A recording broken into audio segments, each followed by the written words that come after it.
Okay, the metallic onslaught is now, as we like to say, and good catchphrases are just not dropped in your lap, but that's neither here nor there. Um, this week with Jeff Pilson of Dokken fame, and you and George have recently released an album of covers called Heavy Hitters. And I think that's pretty much what we're going to discuss today. Great. So I guess first I'm going to bring up the track listing here.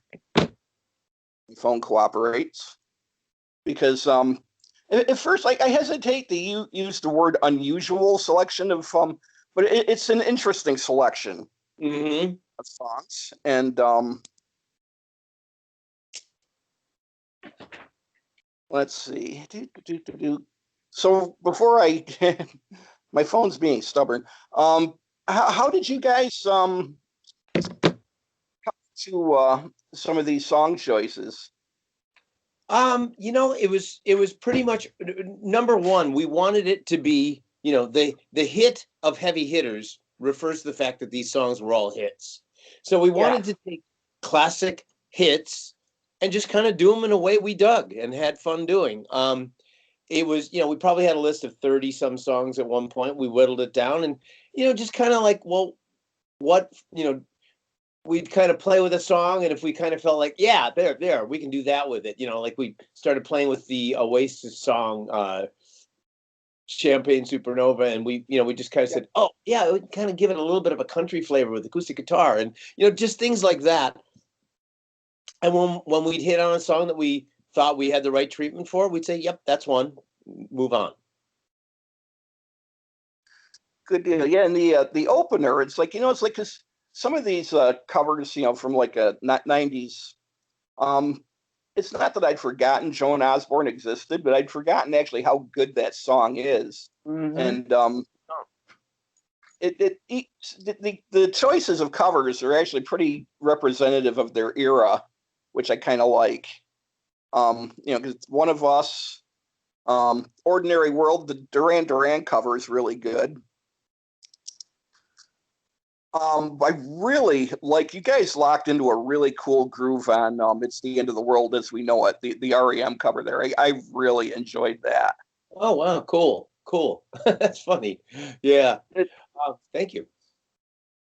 Well, I like it when, it's like a band can take, they decide to do a cover, but then they kind of decide we're going to change the arrangement up a little bit. And that worked really well with that. I was really interested in, as I went down the playlist and started listening to things.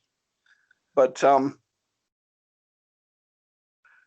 overall, it's a really good package. Thank you. And so, I mean, it was obviously you and George. You're and I remember reading an interview a number of years ago, probably in between the time Under Lock and Key came out and before Back for the Attack. There was an interview where Don had actually mentioned that you were every bit as good a vocalist as he is. And, it's like, I agree. It's kind of cool. It's like actually getting to hear you sing some of these songs. Okay. Thank you. But, oh God, I'm here. Well, you're not asking really a question. Do you have any questions? Well, yeah, I mean, as far as questions go, it's obviously you and George. Who did you have rounding out the band for this, or was it all you, or was this all you and George performing? Well, no, we got Brian Tichy to play the drums, who is a monster. Okay. And, we were doing this during the pandemic, so it worked out great. I mean, we did this whole record remotely.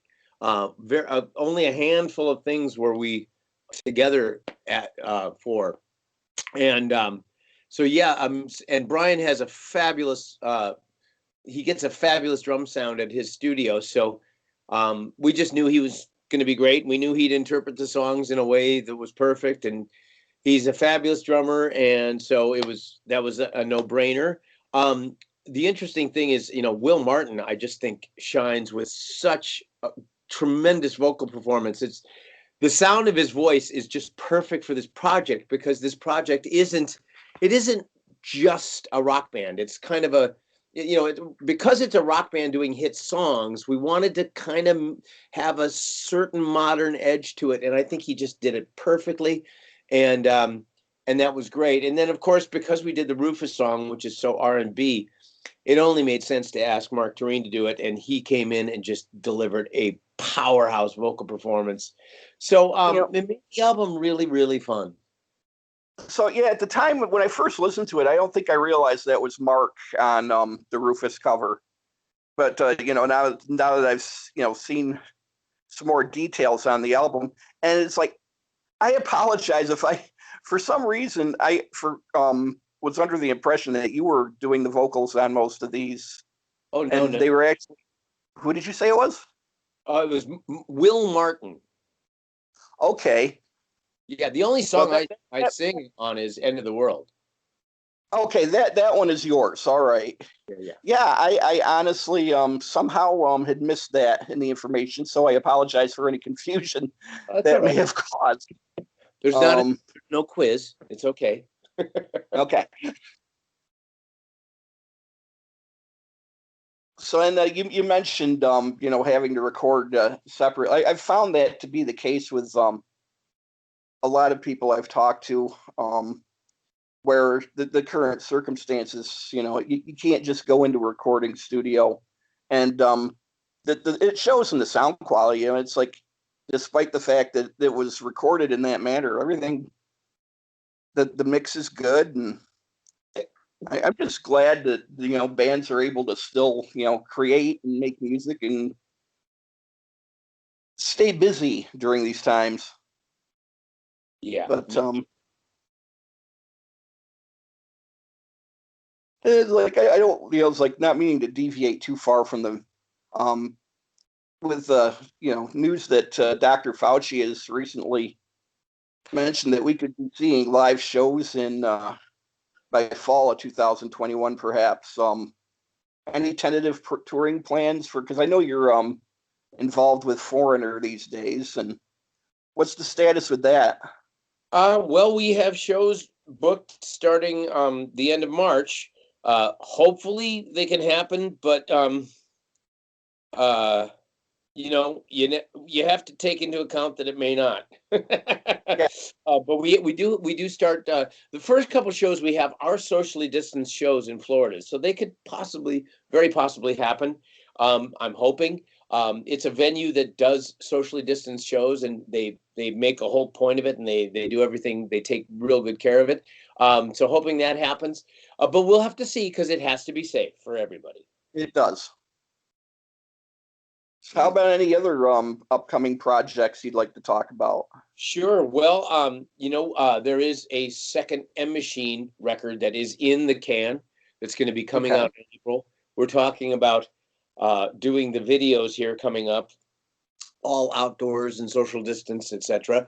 So like I say, you'll be hearing new music from M Machine probably, I would guess, by late February, early March. You'll start hearing stuff, and the record comes out in April. We're real excited about that record. It came out great. Just anxious for people to hear that. And then, plan on writing a new Black Swan record sometime this year for release in 2022. All good. Once again, staying busy. That's a good thing. Do my best. Yeah. Let's hear it. Oh, and to be perfectly clear, it's like I find myself at a loss, because it's like there's I really don't want to, because I know it's like Dokken is like, I would went into this kind of thinking I could avoid, but I did want to share a Dokken story, kind of, because I got to see you guys a few times back in the 80s. First time, 1986, you were opening for Twisted Sister. And I remember keeping the tally of songs after the show was over, because it was a great show. But I got to congratulate you guys for packing more songs into, I think, maybe what, a 45-minute set than Twisted Sister Probably packed into an yeah. entire hour and maybe 20 minutes to an hour and a half, because I love Dee Snider, but man, does that guy love to talk in between songs. Yes, but he's the best at it. He is. He really is. But yeah, I did want to share that with you because there was just one of those, like, you know, something, you get your money's worth with these guys. And, you know, it was just after Underlock and Key had come out, and it was just, you had three really, I mean, it's like even Back for the Attack. I mean, it's like, because it's like, I think I caught you guys with Aerosmith and Monsters of Rock after that had come out. And it's like, I was never disappointed with Dokken, you know? It's just, you guys, you're very kind. Had a great balance of the heavy and the melodic, and it was a total package. And well, thank you. God, I honestly, I feel myself kind of coming up short, and I figured we'd talk about the new album, and then it's like, I'm kind of coming up at a loss for anything else, but. Well, that's okay. I think we covered everything. I actually have to leave in a couple minutes anyways, because I have another one at 11:40, but okay.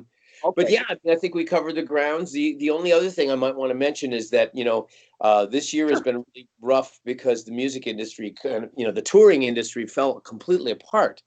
So in the case of Foreigner's Road Crew, we've got a bunch of guys that through no fault of their own are out of work for a year. So we've been trying to help raise money for them by having people go to foreigneronline.com. And if you go to the store, we have various bundles and things that are available, and all the proceeds go to help our road crew. It's a great cause. We understand a lot of people are having a hard time right now. So, you know, certainly, you know, those who are able are the ones that can help. But if you are able, thank you so much, and we really gratefully appreciate it. And you know what? It's a great cause. It is, yes, worthy of our support for sure. And it has been short, but my pleasure to speak with you. Oh, mine. Available now, George Lynch and Jeff Pilson. Find it in probably most formats, I would imagine. Digital and solid, or hard copy, I think. Yes. I try to cover those bases. But yes, thank you for tuning into this installment. You can hear this at Randy MetalWulf's YouTube page, and possibly also at The Last Exit for the Metallic Onslaught. Well, thank you. Kath is bringing these up on our shared page. And thank you once again. Well, thank you, Randy. We'll talk again soon, maybe when the M Machine record comes out. Yes. Sounds like a plan. All right. You take care. We'll talk soon. Good deal. Thank you, man.